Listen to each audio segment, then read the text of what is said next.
All right, ready? Let's go. So, here we go. Good girl. Right?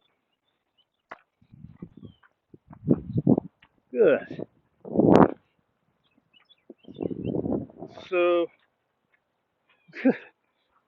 what was I gonna say? So, they've been having problems with her like forever with her pulling, you know.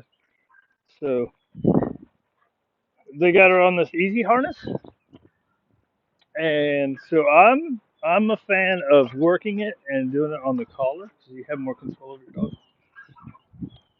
But it doesn't matter what I do. So the key is with any tool, right? Is you teach them. So let me stop and see what she does. Right? She stops with me. You can reward that, right? So the more you reward, the more you're gonna get. These things they work off of negative reinforcement. So what it does is when they start to pull, come on. When they start to pull, it applies pressure across their shoulder. So if you have a dog that's a super puller and you put this on it and it doesn't start working and you don't teach it how to, so right there, you got to stop, right? As soon as she starts putting the pressure on, so it's the same thing as when I do yielding to leash pressure on their collar. As soon as she starts putting the pressure on, you have to stop walking. If she, if the pressure of the tool applies and you keep walking, you're reinforcing going into the pressure, which means eventually she's not going to stop pulling, right?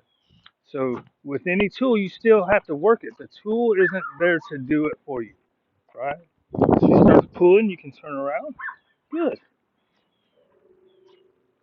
You can reward her. You don't want her to use food? Give her a little pet pet, right? So that's the key for me. And if your dog's a super puller, and a lot of times if they practice pulling, you just change the stimulus, right? You change the tool that you're using, and they immediately stop pulling because they're gonna get used to that new tool. So if you don't work that new tool, they're gonna go right back to their old habits usually.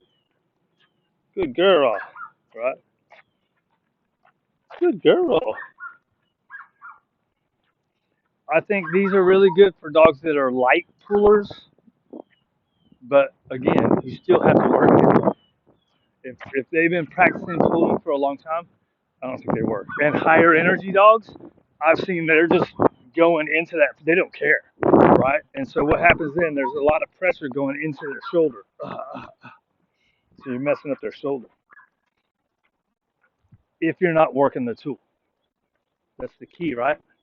The key with anything in life is you got to work it. Ready, sit. Good. Heel. All right. So I don't know if you could tell. There's one or two times where she don't pull with me, so it's hard for me to do it. Right. But that's because she didn't. She came here. She came here pulling, but I didn't let her get away with it. See, every time I stop, she's not gonna go. But I didn't let her get away with it. Meaning, I did a lot of redirection. I did a lot of this, right, and then rewarding in position. So it wasn't a practice behavior with me. So it's much easier for me. She's a good girl. But that's any tool, right? Any tool. The tool is not going to do the work itself. You have to work it. You have to teach the dog what the tool means.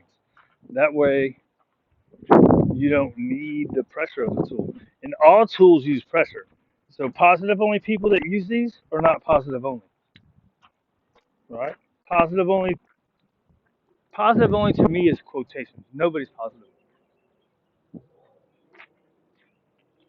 What's that, buddy? Sit and down and motion.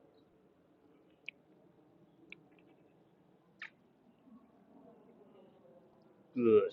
Little follow through. It's kind of ugly, but who cares? Heel. Right. Anyways, it's just a tool, right? It's just a tool. No tools are designed to be bad. Right. It's a good girl. You ready? Uh, are you ready to go in? Huh? You gotta go poo poo. You gotta go poo poo. Okay, let's go free walk you.